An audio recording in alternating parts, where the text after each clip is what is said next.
Au milieu des ténèbres du désespoir et de la tristesse, c'est le carburant de la volonté et de la haute détermination qui pousse l'homme à s'efforcer vers de nobles objectifs. Et l'espoir n'est pas un simple optimisme naïf, mais une confiance profonde qu'après la difficulté vient la facilité, après l'adversité la prospérité, après la tristesse la joie, après la pauvreté la richesse, après l'humiliation la gloire, après la douleur l'espoir, après la larme le sourire, et après l'épreuve la santé. Car celui qui a connu la difficulté un mois connaîtra l'aisance toute une vie, et celui qui a été frappé par l'adversité quelques jours sera enveloppé de bénédictions pendant des années. Car sans espoir, la vie perd son sens. Et l'homme sombre même dans un désespoir mortel, qui efface ses ambitions et ses espoirs. Alors, allume la bougie de l'espoir et ne maudis pas l'obscurité, et accroche-toi à la bonne opinion envers Dieu, car il y a dans le cœur une tristesse qui ne disparaît jamais, si ce n'est par la connaissance de Dieu le Très-Haut, la confiance en lui et la remise en lui. Le Très-Haut a dit, ne désespérez pas de la miséricorde de Dieu. Ce sont seulement les gens mécréants qui désespèrent de la miséricorde de Dieu, car c'est par l'espoir que le monde prospère, que les âmes sont heureuses, que les cœurs sont apaisés, et que les esprits sont protégés du désespoir mortel et de la fausse désespérance, car la vie, mes frères, ne suit pas un rythme unique, mais c'est un ensemble de fluctuations et une série de défis. Et dans chaque défi réside une graine d'espoir. Alors, soit les vagues du désespoir te noient, soit la voile de l'espoir t'élève vers le rivage de la sécurité et de l'action. Car l'espoir ne signifie pas ignorer la réalité, mais c'est une vision future, clairvoyante, rationnelle et consciente de ce que devraient être les choses. Et c'est une force intérieure qui nous pousse à nous efforcer pour atteindre le succès. Car l'espoir est comme une plante qui ne meurt pas dans les entrailles de la terre, jusqu'à ce que ses bourgeons sortent par la permission de Dieu le Très-Haut vers la lumière de la vie.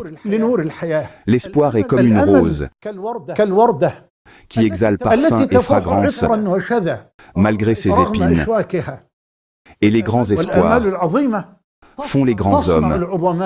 Écoute-moi, la vie n'est pas ce que nous voyons, mais ce que nous choisissons de voir. Car l'espoir est l'art de vivre que forge chaque être humain, confiant dans le soulagement de Dieu. C'est l'épanouissement du cœur et la bonne pensée qui te fait voir la beauté dans chaque atome de l'univers, dans ta vie et entre tes mains, et te motive à agir au lieu de te plaindre. Alors fais de chaque jour où tu ressuscites après la mort de la nuit, fais-en une nouvelle opportunité pour qu'il soit l'un des plus beaux jours de ta vie. Et souviens-toi qu'il n'y a pas de désespoir avec la vie et pas de vie avec le désespoir. Et ne désespère pas, car le désespoir est une mécréance. Peut-être que Dieu enrichira à partir de peu, et ne pense de ton Seigneur que du bien. Car Dieu est plus digne de ce qui est beau. Il a dit, pureté à lui. Chaque jour, il accomplit une œuvre nouvelle. Et le Très-Haut a dit, ainsi faisons-nous alterner les jours parmi les gens. Et il a dit, pureté à lui. Nous avons certes créé l'homme pour une vie de lutte, pour qu'il lutte dans cette vie, se fatigue et peine. Et le Très-Haut a dit, ô homme, toi qui t'efforces vers ton Seigneur sans relâche, tu le rencontreras. Et le croyant confiant en son Seigneur le Très-Haut ne connaît jamais ni désespoir ni abattement, et n'est pas influencé par les alarmistes et les décourageurs, mais il forge l'optimisme. Mieux, il forge l'espoir par la sincérité de sa confiance en Dieu et la bonne action, car le soulagement de Dieu puissant et majestueux est proche en un clin d'œil, et son secours est rapide en un regard. entre le clignement d'un œil et son ouverture. Dieu change une situation en une autre. Et on a dit à Omar al-Farouk que Dieu l'agrée. La sécheresse s'est aggravée, ô commandeur des croyants. Et les gens désespèrent. Omar a alors répondu, maintenant ils vont recevoir la pluie. Ça y est, le temps du soulagement est venu. Maintenant il va pleuvoir. Et il a argumenté avec la parole du Très-Haut. Et c'est lui qui fait descendre la pluie après qu'ils en ont désespéré. Et répand sa miséricorde. Et c'est lui le maître, le digne de louange. Car le musulman, après que toutes les portes se referment devant lui, après qu'il perd espoir, après que ses moyens lui font défaut, que son épreuve s'intensifie et que son affliction s'accroît, n'a d'autre choix que de se tourner de tout son être avec sincérité, uniquement vers Dieu le Très-Haut. Et ici, dans ce moment sincère, le soulagement lui vient. Le Très-Haut a dit, et quiconque craint Dieu, il lui donnera une issue et lui accordera ses dons par des moyens sur lesquels il ne comptait pas. Le Très-Haut a dit, et quiconque place sa confiance en Dieu, il lui suffit. Dieu atteint ce qu'il se propose. Et Dieu a assigné une mesure à chaque chose. Alors ne te précipite pas, mon fils, et ne désespère pas, mon frère, car les heures les plus sombres de la nuit sont celles qui précèdent la lumière de l'aube. Et la lumière de l'aube viendra inévitablement. Et quiconque craint Dieu, il lui facilite les choses. Oui, il te satisfera. Par Dieu, il te satisfera. Par sa promesse à lui, et la promesse du véridique, qui ne prononce rien sous l'effet de la passion, il te satisfera, apaisera ton âme, facilitera tes affaires, élargira ta poitrine, soulagera ton angoisse, et prendra en charge ton cas. Et quiconque craint Dieu, il lui efface ses mauvaises actions et lui accorde une énorme récompense. Puis vient la bonne nouvelle quand il dit « pureté à lui ». Dieu fera succéder l'aisance à la gêne. Et il dit « pureté à lui ». À côté de la difficulté est, certes, une facilité. À côté de la difficulté est, certes, une facilité. Ne crains rien de ce qui t'effraie. Sois avec Dieu et mon Seigneur sera avec toi. Et si une angoisse te frappe, patiente, invoque ton maître et sèche tes larmes. Nous n'avons qu'un seul Dieu. Demande à l'univers et dis, qui t'a créé? Et demande au fœtus dans le ventre. Qui prend soin de toi maintenant et qui te nourrit? Et demande à la graine lumineuse dans l'obscurité, projetant ses lumières, comme tu es merveilleuse. Et demande aux rivages à propos de leurs vagues, et demande à la mer, connais-tu ta source? Et demande au matin qui se lève radieux après une nuit noire, qui t'a fait apparaître? Sois avec Dieu. Mon Seigneur sera avec toi. Patiente et ne désespère pas. Car si le vent du désespoir souffle, les cœurs meurent, les âmes s'assèchent et les esprits tombent. Et la vie se transforme en un désert aride où les rivières de la vie s'assèchent, où les roses se fanent, où les plantes meurent, où le printemps se transforme en automne, où les feuilles tombent et les branches se dessèchent. Mais si la pluie de l'espoir tombe, les vallées coulent selon leur mesure, les cœurs frémissent et se gonflent. Les âmes s'illuminent et s'adoucissent. Les esprits s'apaisent et se purifient. Ne pense jamais de mal de ton Seigneur, car Dieu est plus digne de ce qui est beau. Et ne pense jamais de bien de toi-même. Comment le pourrais-tu en tant que transgresseur, coupable et ignorant? Et ce qu'il y a en toi de piété et de bien, ce sont les dons du Seigneur majestueux. Cela ne vient ni d'elle ni par elle, mais du miséricordieux. Alors remercie le guide. Les dons peuvent surgir des épreuves et le bien ressortir du ventre du mal. Il se peut que vous détestiez quelque chose alors que c'est un bien pour vous. Et il se peut que vous aimiez une chose alors qu'elle vous est néfaste. Et Dieu sait, alors que vous ne savez pas. Médite, mon frère. Comment l'amour de Yacoub pour Youssouf, que la paix soit sur eux, a été la cause du puits. Et le puits a été la cause de la caravane de salut. Et la caravane a été la cause de la maison d'Al-Aziz.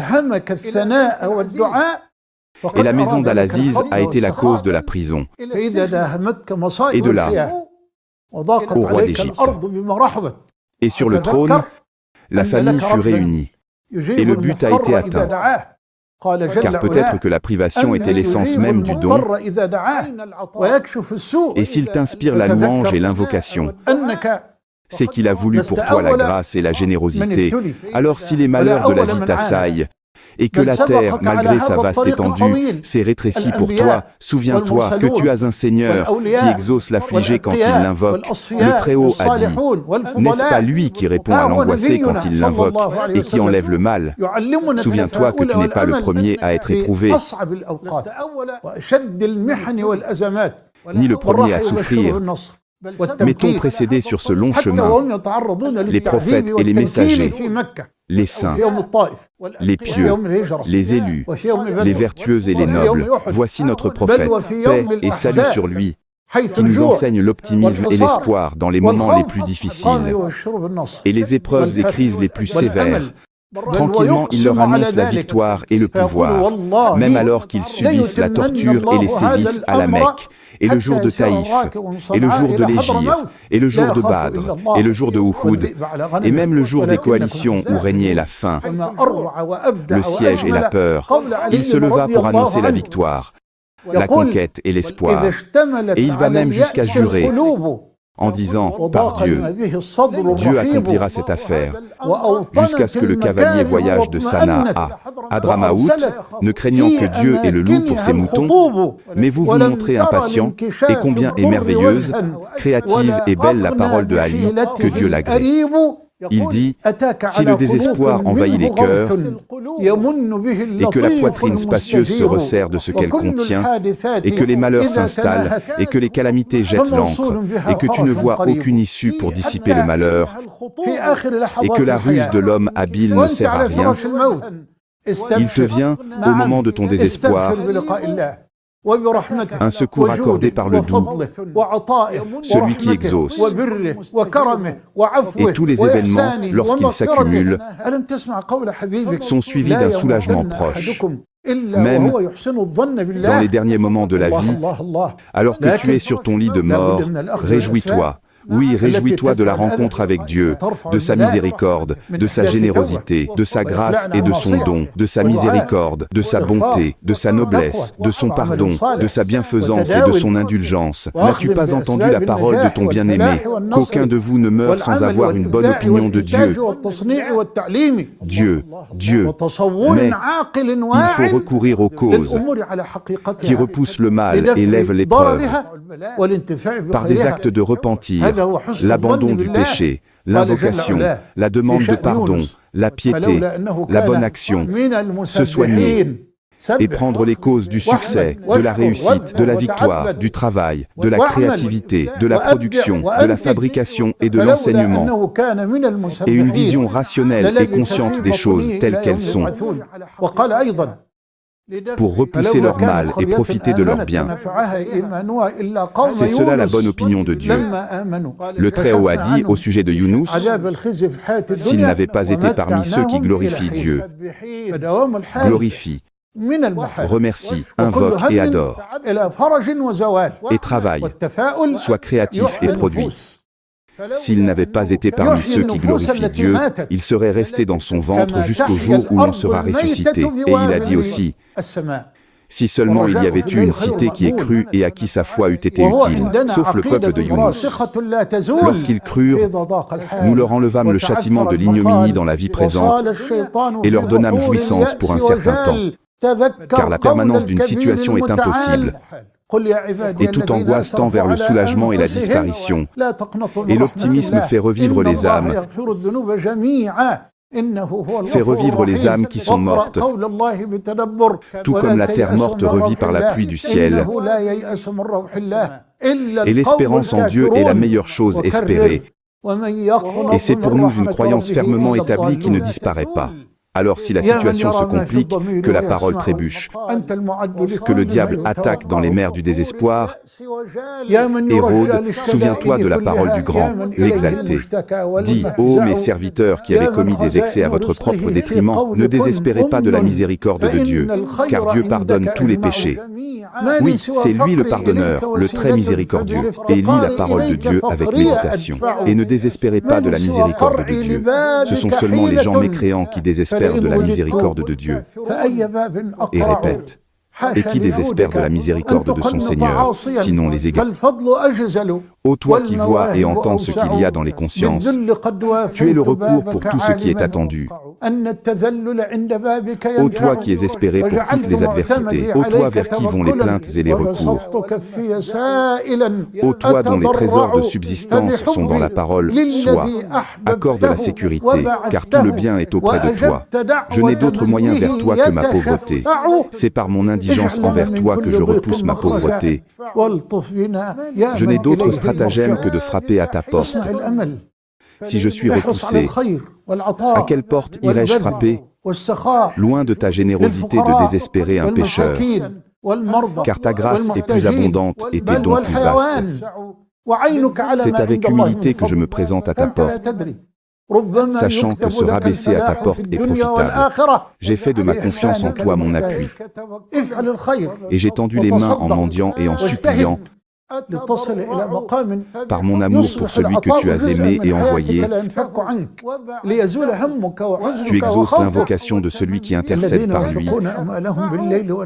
Accorde-nous une issue à toute détresse et sois doux avec nous. Ô toi vers qui est le retour, forge l'espoir. Veille à faire le bien et à donner. Sois généreux et prodigue envers les pauvres, les nécessiteux, les malades et les indigents, et même envers les animaux.